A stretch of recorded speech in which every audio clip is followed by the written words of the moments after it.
Bonjour, ici Francine pour les carnets de Francine. J'ai une pensée pour vous encore ce matin.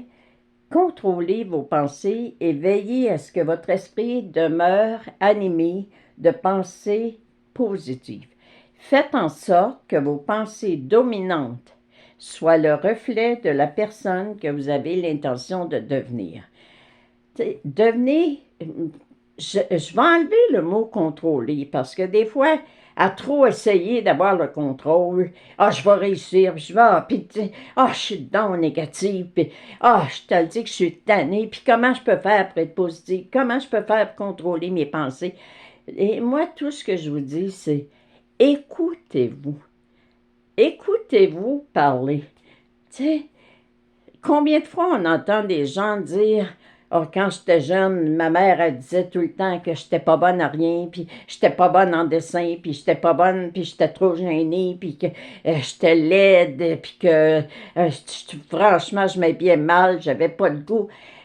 Si vous êtes tout le temps en train de ruminer ça, de répéter ça, bien, vous êtes en train de dire, ma mère avait raison. Regarde, je le crois encore. Je suis une personne adulte, puis je crois encore que je n'ai pas de goût, puis que je suis bonne à rien, puis je n'ai pas de talent, j'ai pas de don.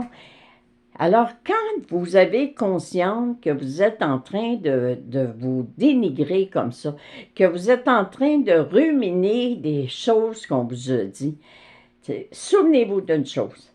Ce qu'on vous a dit quand vous étiez jeune, c'est ce en quoi vous avez cru vous-même. Quand je vous dis que les gens nous traitent comme on se traite, les paroles qu'on entend des autres, quand on dit « je te pardonne le mal que tu ne m'as pas fait », la mère de cette fille, de cette personne-là, elle n'a pas fait du mal. Elle l'a obligée à prendre conscience que, regarde, tu penses que tu n'es pas belle, tu penses que tu n'as pas de talent, tu penses que tu es... Et elle le disait à haute voix. Aujourd'hui, quand on est adulte et qu'on comprend ça, oh, qu'est-ce qui me dérange dans ce qu'elle me dit? Ah, c'est drôle, hein? Ce qu'elle est en train de me dire, cette personne-là, c'est quelque chose que je sais que je me dis moi-même. Tu sais, quelqu'un dit, ma meilleure amie, elle me traitait de sans dessin. Elle me dit que j'étais sans dessin. Tu sais, ça m'a tellement choquée. Et là, à un moment donné, elle est en train, on travaille toutes les deux ensemble, elle est en train de faire de quoi, puis je dis, hey, mais mon Dieu, je suis bien sans dessin, regarde-moi ça, qu'est-ce que je viens de faire? Je viens de faire une erreur, puis j'ai dit, pardon, qu'est-ce que tu as dit? Elle dit, je me suis traitée de sans dessin. Bien, c'est ça. Si toi, tu penses que tu es sans dessin, reste pas surprise que les autres te trouvent sans dessin. Alors, prendre le temps, contrôler vos pensées, écoutez vos pensées, veillez. Vous voulez devenir une bonne personne, vous voulez être positive, vous voulez être heureux, vous voulez être heureuse dans votre vie, bien, écoutez-vous. Qu'est-ce que je dis? Tu sais, on donne souvent comme exemple, je te dis, on n'est pas venu au monde, tu sais, pour d'avoir une boulangerie ou, tu sais, on manque de tout, on est dans la pauvreté.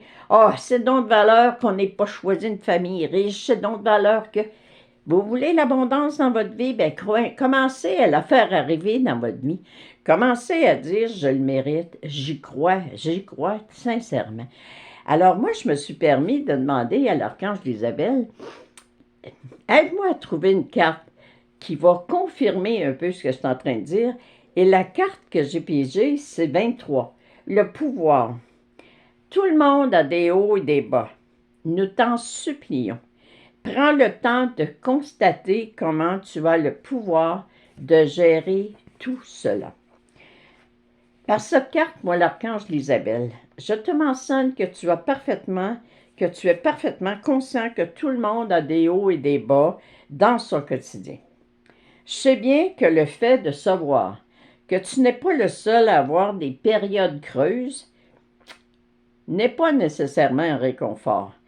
Mais lorsque cela se produit, tourne-toi tout de suite vers nous, les êtres de lumière, en ressentant que nous sommes là pour te rendre heureux, heureuse.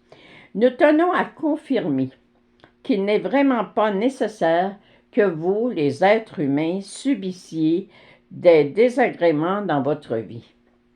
Nous affirmons que la croyance qui est maintenant que tu as le droit d'être heureux, heureuse en tout temps, est véridique et divine.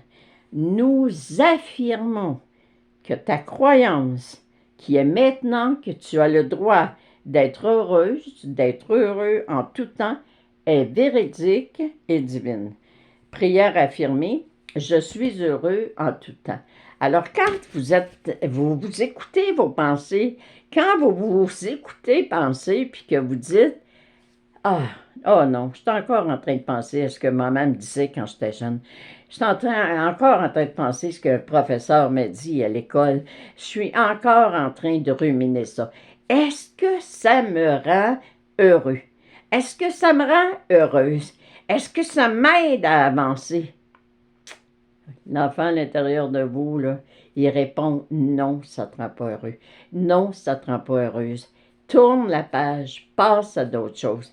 Réalise ton pouvoir de décider dès maintenant et d'affirmer je suis heureuse, je suis heureux en tout temps. Cher guide, rendez-moi heureux, je le mérite tout plein, merci. Merci, merci, merci, merci, je vous aime. Alors prenez le temps d'écouter vos pensées, d'écouter les paroles que vous prononcez quand vous parlez de vous, quand vous pensez quelque chose sur vous-même. Écoutez-vous, puis à partir de maintenant, affirmez « Je suis heureux, je suis heureuse en tout temps ». Merci, je vous aime et bonne journée. Et merci à tous ceux et celles qui ont écouté l'entrevue que j'ai eue avec Béliveau Éditeur mardi soir. Vous êtes nombreux à avoir écouté cette capsule-là, cette entrevue-là, puis je vous en remercie. Vous êtes extraordinaires. Merci, chers êtres de lumière.